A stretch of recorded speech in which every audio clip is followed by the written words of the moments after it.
ہوں گے میرے غوث پاک. بس انہی کی سیرت سے کچھ باتیں آپ کے بیچ رکھ کے میں بات ختم کر لوں گا. میرے سرکار غوث پاک کی سیرت دیکھیے. آج اپنے حالات کا جائزہ لیں.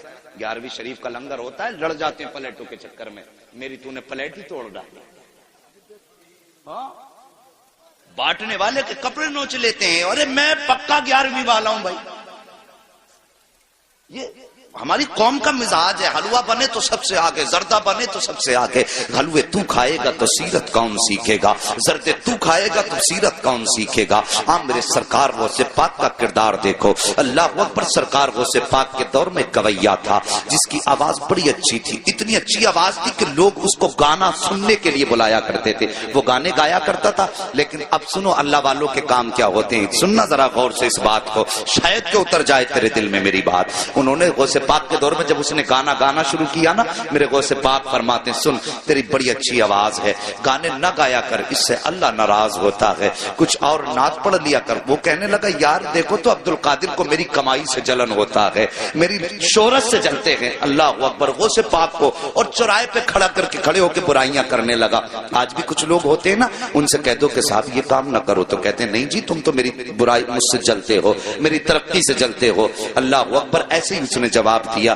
وقت گزرتا گیا, لوگوں میں اس کی بڑی مقبولیت ہوئی. وہ پیسے کما کے لاتا تھا, گھر والے کھانا کھلا دیتے تھے, لاتا تھا کھلا دیتے تھے. لیکن یاد رکھو ہر چیز کی ایک عمر ہوتی ہے. اور صاحب کبھی یہ سوچ کے گناہ نہ کیا کرو کہ بڑھاپا آئے گا تو توبہ کر لیں گے, ابھی تو جوانی ہے, ابھی تو دیکھا ہی کیا ہے. نہیں جی, عمر کے کسی بھی حصے میں موت آ سکتی ہے.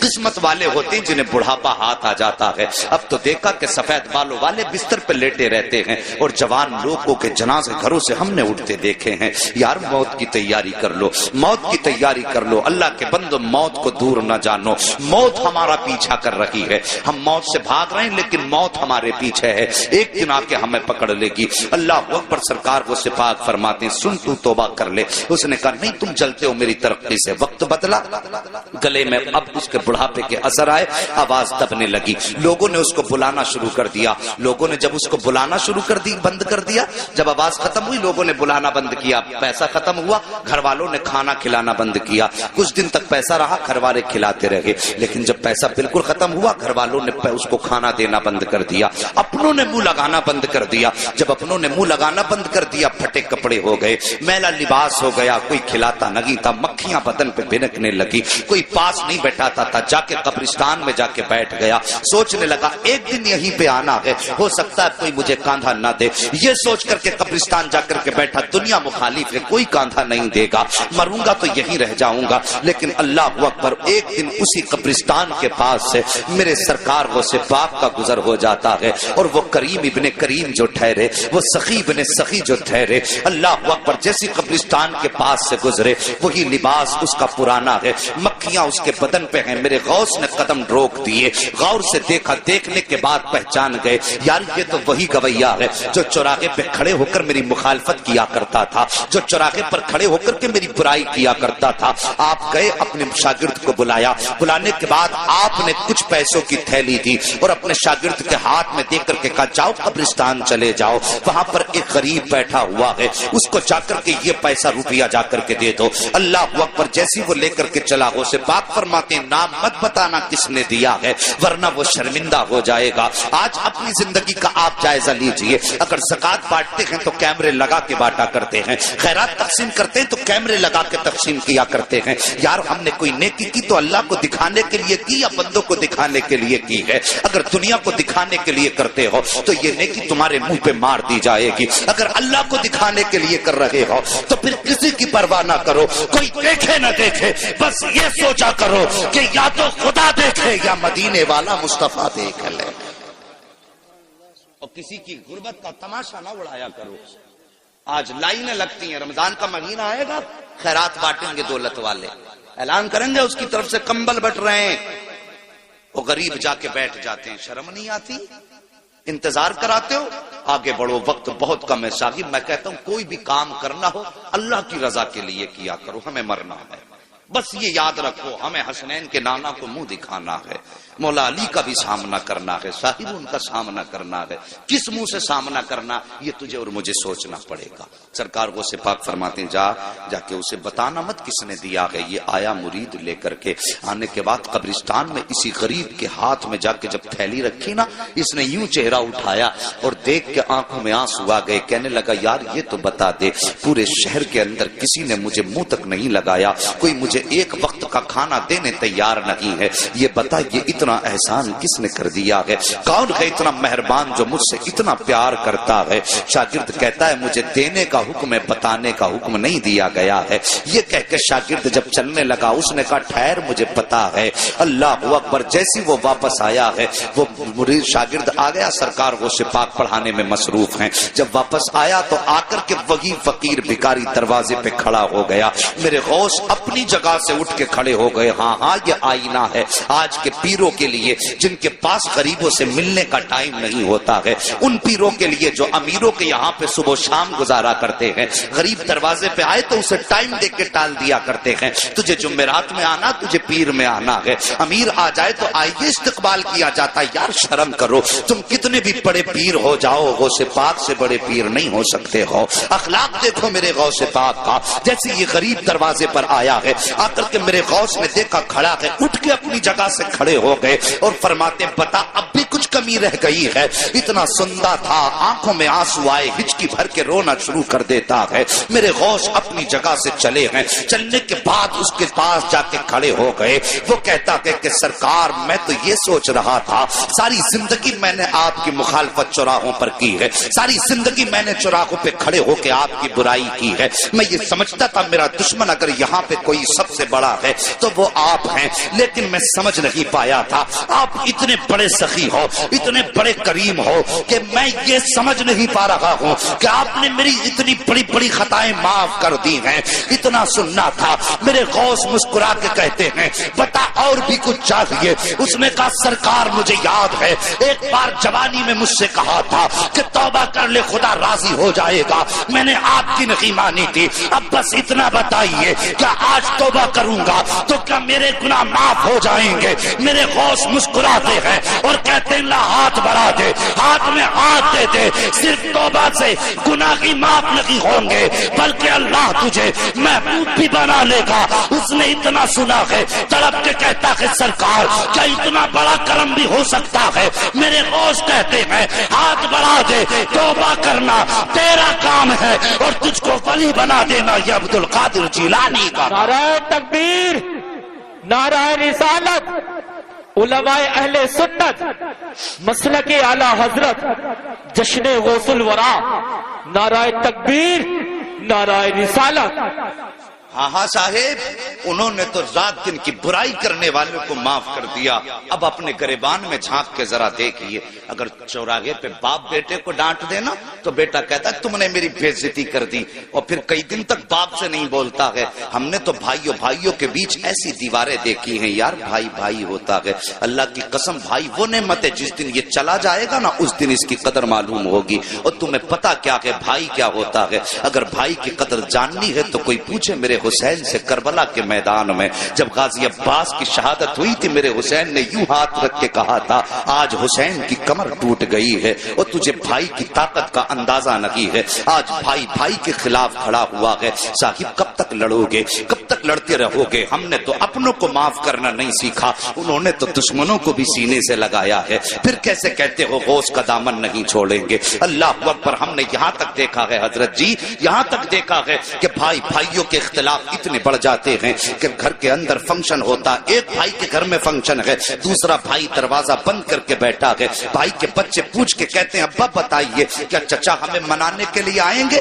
باپ کے بچے منہ زبان پہ ان بچوں کے لیے کوئی جواب نہیں ہوتا ہے۔ وہ سوچتا ہے ہاں کہتا ہوں اور بھائی نہ آیا تو بچوں کو کیا منہ دکھاؤں گا، اور اگر نہ کہتا ہوں تو بھائی بچے کہیں گے ابا جی آپ کے دل میں کوئی کمی ہے۔ مگر جب باپ پوچھتا، بچے پوچھتے ہیں بھائی آئے گا تو باپ ٹال دیا کرتا ہے۔ اور یار تمہارے بچے جب خوشیاں مناتے ہیں، تمہارے بھائیوں کی ناراضی کا نتیجہ یہ ہوتا ہے کہ تمہارے دروازے پر ایک کتا بھی چوڑے چمار بھی کھا کے چلے جاتے ہیں۔ اگر تمہارے دروازے پہ نہیں آیا تو اپنا بھائی نہیں آیا ہے۔ تم نے گاؤں کے پردھان کو منانے لانے کے لیے, اپنے گھر لانے کے لیے اپنے پیر کی جوتیاں تک توڑ ڈالی ہیں. اگر نہیں پہنچے ہو تو بھائی کے دروازے تک نہیں پہنچے ہو, ایک بار اس کے دروازے پہ اگر چلے جاتے اور جا کے اتنا کہہ دیتے بھائی مجھ سے غلطی ہو گئی ہے, اللہ کی قسم کھا کے کہتا ہوں جہاں اور تو نے کتنی بھی بڑی اس بھائی کے خلاف سازش کی تھی, ایک بار اتنا کہہ دیتا کہ بھائی خطا ہو گئی ہے, پھر اس کی آنکھوں میں دیکھتا ماں کی ممتا بھی نظر آتی,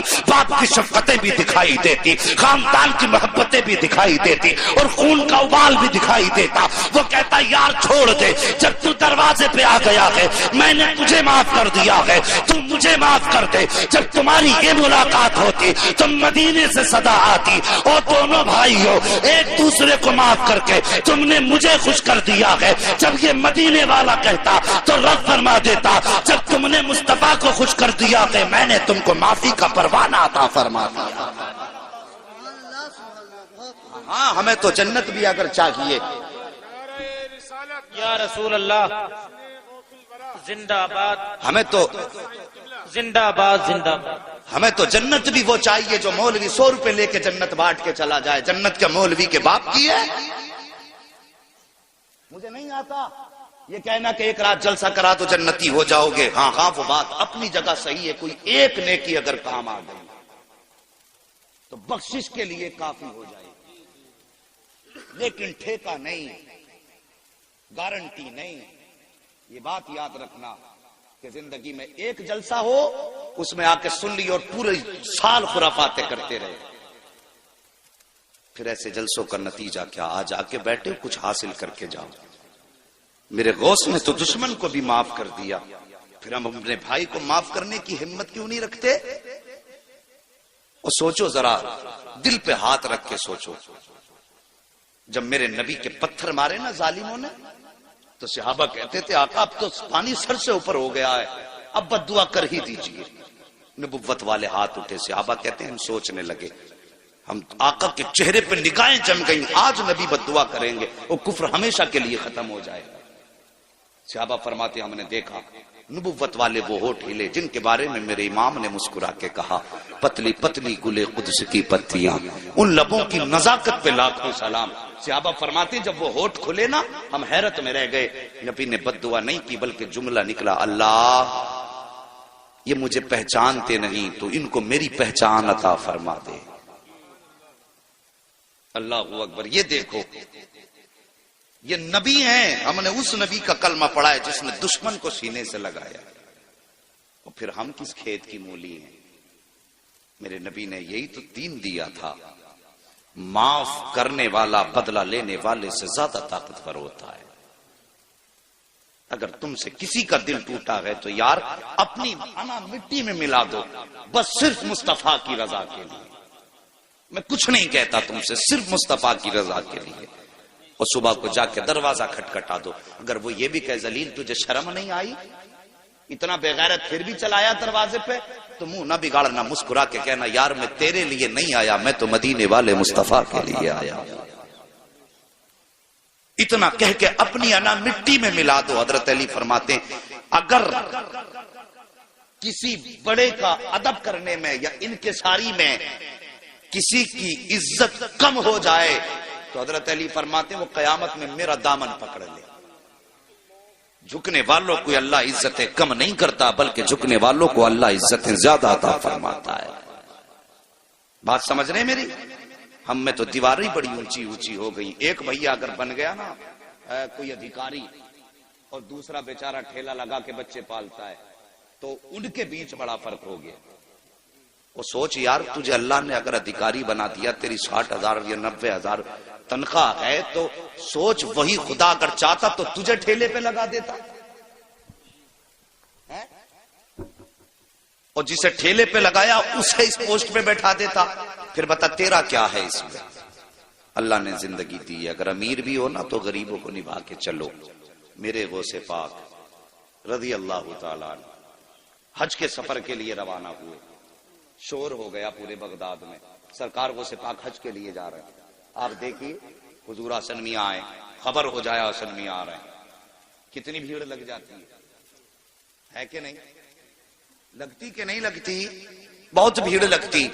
اور پھر اگر پتہ چل جائے تاج الشریعہ آ رہے پھر تو میدان چھوٹے پڑ جاتے. سوچو اگر تاج الشریعہ کا یہ عالم ہے اور جب لوگوں کو پتا چل جائے کہ بغداد والے غوث حج کے لیے جا رہے ہیں پھر کیا عالم ہوگا. بھیڑ لگنے لگی. اللہ اکبر. سبق حاصل کرو زندگی سے. بھیڑ لگنے لگی. بہت بڑا قافلہ ہو گیا. جب چلنے لگا تو ظاہر ہے پہلے کوئی ہوائی جہاز تو تھے نہیں نہ بسیں تھی. وہ چوپایوں والی سواریوں پہ لوگ سفر کیا کرتے تھے. یہی تھا نا. سفر کرتے تھے. جب سفر کرتے تھے پیدل تو پھر راستے میں پڑاؤ بھی پڑنا یہ بھی ضروری تھا. ٹھہرنا آرام کرنا. تو کچھ بستیاں راستے میں پڑتی تھی. وہاں لوگوں کو پتا چلا غوث پاک ادھر سے گزرنے والے ہیں تو پتا چلا یہی قیام کریں گے. امیروں نے اپنے اپنے گھر سجا دیے. انتظام کر دیا غوث پاک میرے گھر ٹھہریں گے. لیکن ایک غریب تھا. وہ سوچنے لگا. تمنا تھی کاش میرے پاس دولت ہوتی میں اپنے گھر بیٹھاتا غوث پاک کو. میں اپنے گھر بیٹھاتا اگر میرے پاس دولت ہوتی. لیکن اب میں اپنے گھر نہیں لاؤں گا. کیوں؟ میں ان کے لائق نہیں. بس ان کا دیدار ہو جائے یہی بہت بڑی بات. لیکن یہ کہتا میں بیٹھا تھا اچانک میرے دروازے پہ شور ہوا. وہ یار دروازہ تو کھول. کہا میں نے جیسی کھول کے دیکھا سامنے میری چوکھٹ پہ غوث الاعظم مسکرا رہے تھے. بڑے بڑے امیر کھڑے ہیں لیکن میرے غوث نے غریب کے دروازے پہ دستک دی. وہ کہتا میرے گھر میں کچھ بیٹیاں تھیں اور جن کی میں شادی کرنا چاہتا تھا انتظام نہیں تھا اور مجھے ڈر یہ تھا غوث پاک کو ٹھہراؤں گا تو ان کے ساتھ لوگ بھی ہوں گے ان کے کھانے کا بھی انتظام ہوگا. کہتا غوث پاک آئے میرے گھر میں ٹھہرے. فرماتے پورا انتظام غوث پاک نے فرمایا کھانے کا ہے. آج نذرانے لینے کا تو رواج پیروں میں نظر آ رہا ہے لیکن دینے والا پیر نظر. سوچو خود سوچو اگر میں غلط ہوں کہہ دو کھڑے ہو کے. دینے والا پیر. نذرانوں کا ایک تصور تھا پیروں کی بارگاہ میں کہ امیروں سے لیتے تھے غریبوں کو دیتے تھے. اس لیے امیر جا کے دیتے تھے حضرت یہ نذرانہ. اب تو بھائی غریب بھی آ کے کہتا نا حضرت 50,000 کم پڑ رہے ہیں بیٹی کی شادی میں دعا فرما دیں تو پہلے 100 روپے دعا کے لیے لے لیتا. وہ صحیح پہلے 50,000 تھے اب وہ رہ گئے 49,950 غریب تھے. 50 اور گھٹ ہو جاتے کم ہو جاتے ہیں. مگر میرے غوث پاک اللہ اکبر قربان جائیں ایسے دستگیر زمانے میں کوئی نظر آتا ہی نہیں. تیری نسل پاک میں ہے بچہ بچہ نور کا تو ہے عین نور تیرا. سبحان اللہ. سب کو نعت یاد ہے. اللہ سلامت رکھے. توجہ ہے.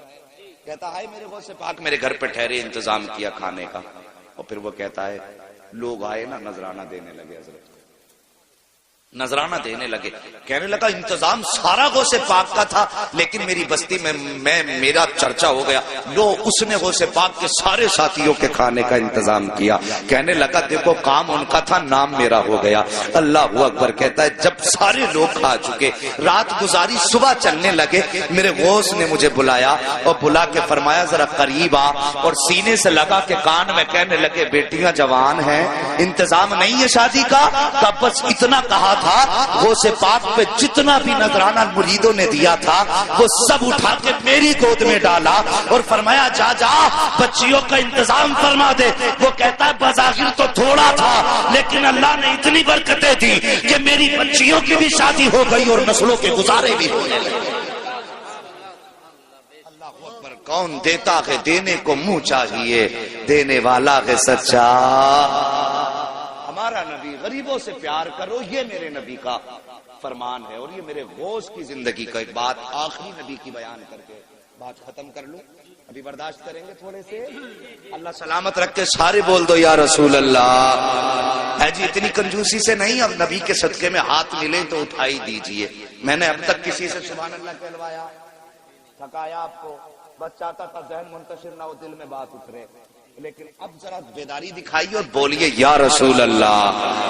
اللہ سلامت رکھے.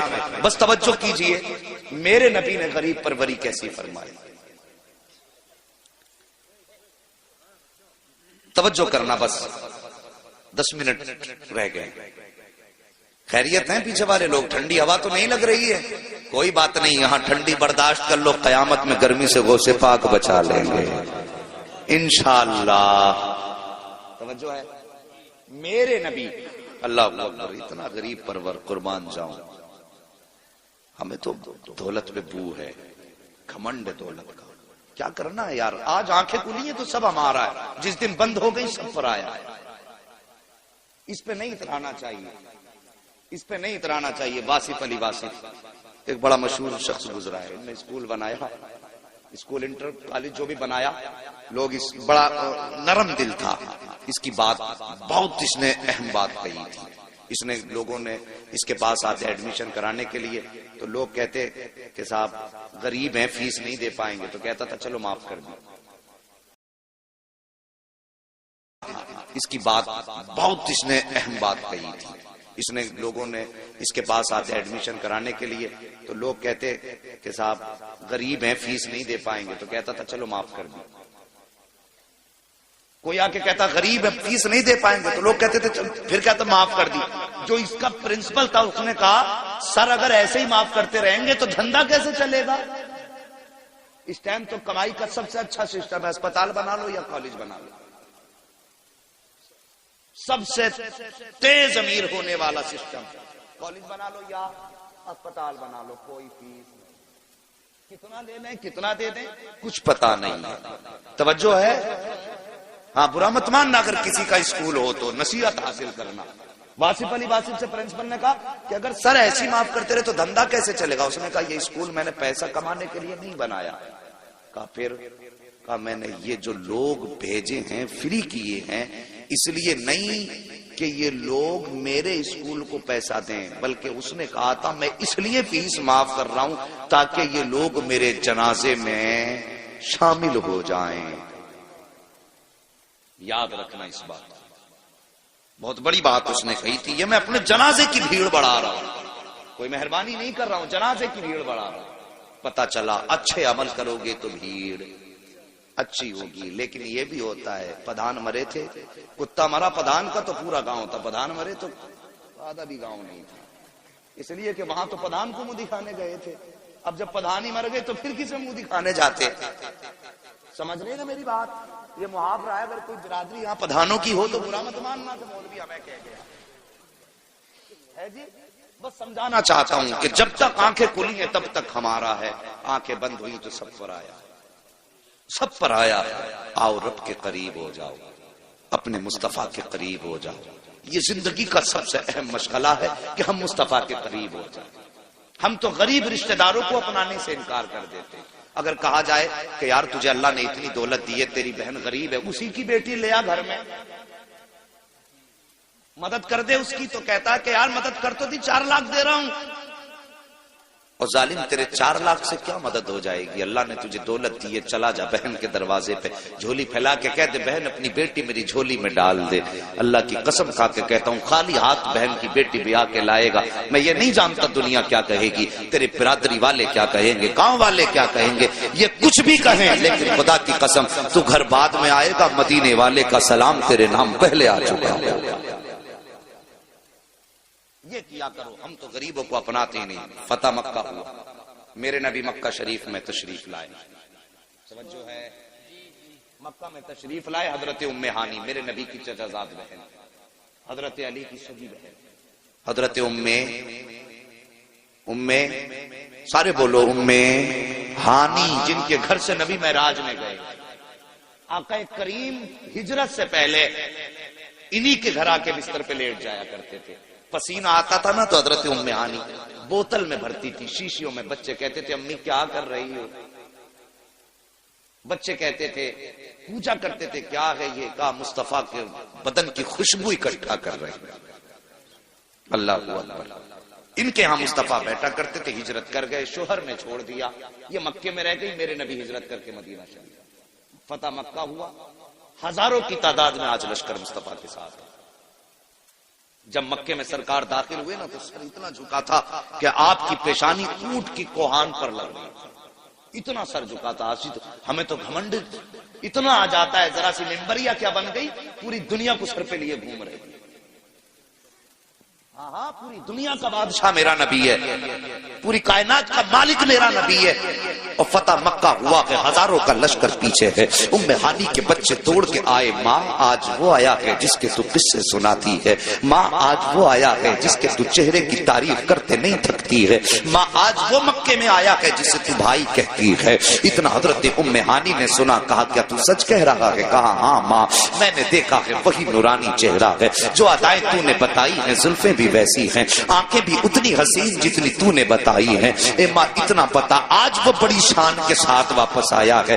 تو ایک غریب بہن ہے، کیا وہ آج تیرے دروازے آئے گا کہ نہیں آئے گا؟ اللہ اکبر. اتنا ام ہانی نے سنا. کہتی ہے میرا کلیجہ تھک سے ہو گیا، اپنے بچوں سے کیسے کہوں کہ وہ آئے گا کہ نہیں آئے گا. کہتی لیکن بچوں نے اصرار کیا.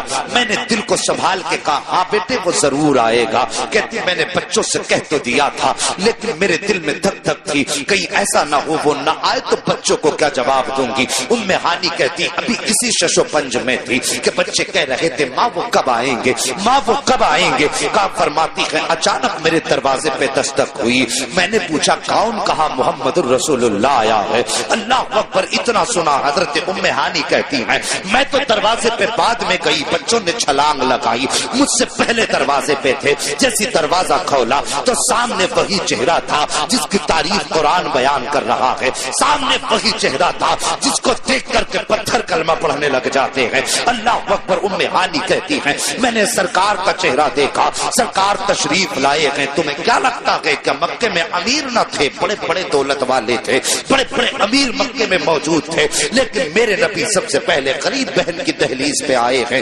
اللہ اکبر. میرے سرکار آئے ہیں. ام ہانی کے گھر تشریف لائے. آتے ہی سب سے پہلے جملہ ارشاد فرمایا اے بہن مجھے بھوک لگی ہے، جلدی سے کچھ کھانے کے لیے ہو تو لے کر کے آؤ. اللہ اکبر. آج امیر اپنی گردن اپنے گریبان میں جھانک کے دیکھیں، غریب رشتہ داروں کے یہاں بچوں کو لے کے جاتے ہیں تو چادر کو تین تین بار جھاڑتے ہیں، دکھاتے میں بڑا دولت والا ہوں، میں ایسی چادر پہ بیٹھتا ہوں جس پہ مکھی بھی نہیں بیٹھا کرتی ہے. بچوں سے کہتے نہیں بیٹے چچی ہے اس برتن میں مت کھانا، یہ گندا ہے، یہ مکھیاں بیٹھی ہیں، تجھے حیا نہیں آتی، تجھے شرم نہیں آتی، تجھے پتا نہیں ہے. تو نے بہن کے گھر پہ بچھی ہوئی چادر جب اپنے کپڑے سے جھاڑی ہے تو بظاہر تو نے اپنی شان دکھائی ہے، لیکن بستر پہ لگنے والا کپڑا صرف بستر پہ نہیں لگا بلکہ بہن کے کلیجے پہ لا کے بار بار لگا ہے. بہن کا بستر اس لیے جھاڑا جا رہا ہے کیونکہ وہ گندا ہے. آپ تجھے بتاؤں بہن چیز کیا ہوتی ہے. میرے نبی حضرت ام ہانی کے گھر آئے ہیں. اللہ اکبر. کائنات کا بادشاہ ہے میرا نبی، سارے جہان کا مالک ہے میرا نبی. اللہ اکبر. 18,000 عالموں کا مالک میرا نبی ہے. ام ہانی کے گھر پہ آ کے کہتے ہیں بہن بھوک لگی ہے. اور سنو کوئی بستر تلاش نہیں کیا تھا بلکہ ٹوٹی چٹائی پہ بیٹھ جاتے ہیں. کہتے ام ہانی کچھ ہو تو لاؤ. اللہ اکبر. غربت کا عالم ام ہانی کے گھر میں ہے. گھر کے اندر کوئی کھانے کا سامان نہ تھا. حضرت ام ہانی بظاہر کچن میں گئی اور جا کر کے چھپ کے کھڑی ہو گئی. سوچنے لگی میرے مالک اب میں کیا کھانے کے لیے پیش کروں، بنانے کے لیے کچھ بھی نہیں ہے مگر میرا نبی جو دلوں کے حال جانتا ہے. ارے یار دل کیا چیز ہے، نبی تو وہ ہے کہ اور کوئی غیب کیا. تم سے نہا ہو بھلا جب نہ خدا ہی چھپا، تم پہ کروڑوں درود. اللہ اکبر. دل کا حال جانا بہن کا. آقا فرماتے ام ہانی کچھ بنانے کی کوشش نہ کرنا، جو رکھا ہو وہی لے کے آ جاؤ. اتنا سنا ام ہانی کے دل میں دل آیا. کہتی ہیں ایک چوکا ٹکڑا تھا روٹی کا جو سوکھا ہوا تھا، تھوڑا سرکہ رکھا ہوا تھا، میں نے پیالی میں لیا، مصطفیٰ کی بارگاہ میں حاضر ہوئی. میرے نبی نے سامنے رکھا اور اس ٹوٹے ہوئے سوکھے ٹکڑے کو سرکے میں بھگویا اور بھگونے کے بعد منہ میں رکھا. ام ہانی کہتی ہے میں نے مصطفیٰ کا چہرہ دیکھا، چبانے میں تکلیف تو ہو رہی تھی لیکن نبوت کی پیشانی پہ کوئی شکن نہیں تھی. سرکار چباتے جا رہے تھے، مسکراتے جا رہے تھے. یہ نہیں کہا تھا بہن یہ سخت زیادہ ہے، یہ نہیں کہا تھا بہن حلق سے نہیں اتر رہا ہے. ام ہانی کہتی ہے میں محسوس کر رہی تھی کہ اس کو چبانے میں بھی مصطفیٰ کو تکلیف ہو رہی ہے، حلق سے اتارنے میں بھی تکلیف ہو رہی ہے، لیکن میرے نبی مسکرا رہے ہیں. ام ہانی کہتی ہیں بڑی مشکل سے میرے سرکار نے وہ لقمے حلق کے نیچے اتارے اور اتارنے کے بعد یہ نہیں کہا تھا تو نے کیا کھلایا ہے، یہ کیا آگے رکھ دیا، بلکہ مسکرا کے کہتے ہیں ام ہانی تجھے کیا بتاؤں آج کون سی لذت تیرے کھانے میں آئی ہے. کہتے ام ہانی جو برسوں پہلے تیرے دسترخوان پہ لذت آئی تھی آج برسوں کے بعد محمد کو وہ تیرے دسترخوان پہ اللہ نے لذت عطا فرمائی.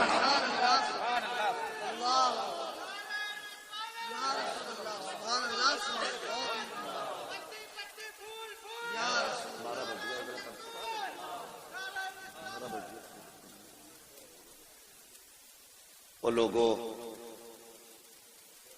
میرے نبی، اللہ اکبر، غوث پاک کی محفل میں بیٹھے ہو تو آج میرے غوث کی طرف سے یہ تحفہ سمجھ کے لے جاؤ، جب تک جیئیں گے اپنے غریب رشتہ داروں کو نبھاتے رہیں گے۔ بولو انشاءاللہ۔